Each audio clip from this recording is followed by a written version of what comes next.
তোমরা পেরেছ, আমরা হাবিব বাবার সন্তান, আমরাও পেরে দেখাই দিব, আমরাও পেরে দেখাই দিব।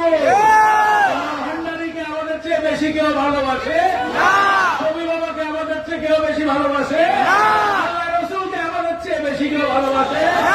আমরা দেখিয়ে দিব আল্লাহ, ইনশাআল্লাহ জান দিয়ে দিব, আমল দিয়ে দিব, ঈমান দিয়ে দিব, সব তোমার তোমার হয়ে আমরা দেখিয়ে দিব ইনশাআল্লাহ। এই না আল্লাহু আকবার, ইয়া রাসূলুল্লাহ, জিন্দাবাদ জিন্দাবাদ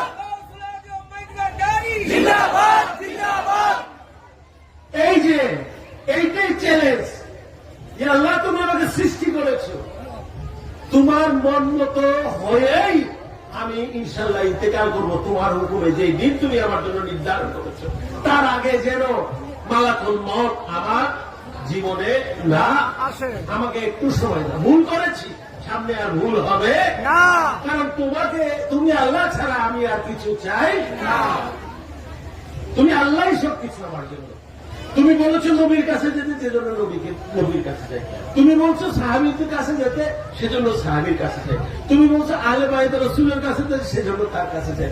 তুমি বলেছো আল্লাহর ওলিদের কাছে যেতে, সেজন্য যাই। তুমি যা বলেছো সব করে তোমার মর্জি মোতাবেক আমার জীবনকে ইনশাআল্লাহ চালিয়ে নিব ইনশাআল্লাহ। খালি তৌফিক দিও, একটু হায়াত দিও, বিপদ আমার বালা মুসিবত থেকে একটু রক্ষা করো আমাদের জীবন।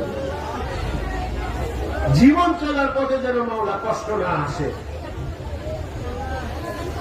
তাহলে মন প্রাণ দিয়ে তোমার খেদমত করে তোমাকে দেখিয়ে দিব এই শফিউল বশর এবং হাবিবুল বশরের রুহানি সন্তানেরা হলো তোমার সবচেয়ে প্রিয় বান্দা। এটা আমাদের চ্যালেঞ্জ, ইনশাআল্লাহ আমরা দেখিয়ে দিব। সামনে বাবাদের আমরা বলি না, ডাকিতে জানি না বলে সারা কি দেবে না, সেই অবস্থা আমাদের। আমরা আসলে ডাকতে জানি না, দুর্ভাগ্য এবং যে দুর্বলতা এটা আমাদের, আল্লাহ রসুল বা আল্লাহর ওলিদের না। কারণ দেখবেন হত দরিদ্র মানুষ, তাদের কোনো পেশা নাই, শিক্ষা নাই, দীক্ষা নাই, বা অনেক দরবারে যে বিশাল আল্লাহর ওলি হয়ে গেছে, কারণ সে ডাকতে জানত। আর আমরা এত কিছু নিয়েও অনেক সময় কিছু অভাব অনটন অনুভব করি, দিন দুনিয়ার খেয়াল করি, এটা করি সেটা করি, কারণ কি আমরা ঠিক মতো সেই জায়গায় যেতে পারছি না।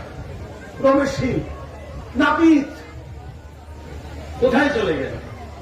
ছোট ছোট ছোট ছোট মানুষজন যাদের দুনিয়াদারি কিচ্ছু ছিল না, তারা ব্রহ্মাণ্ডের দরবারে যে বিশাল ভালোবাসা হয়ে গেছে, তাদের কোনো পরিচয় ছিল না এই দুনিয়াতে।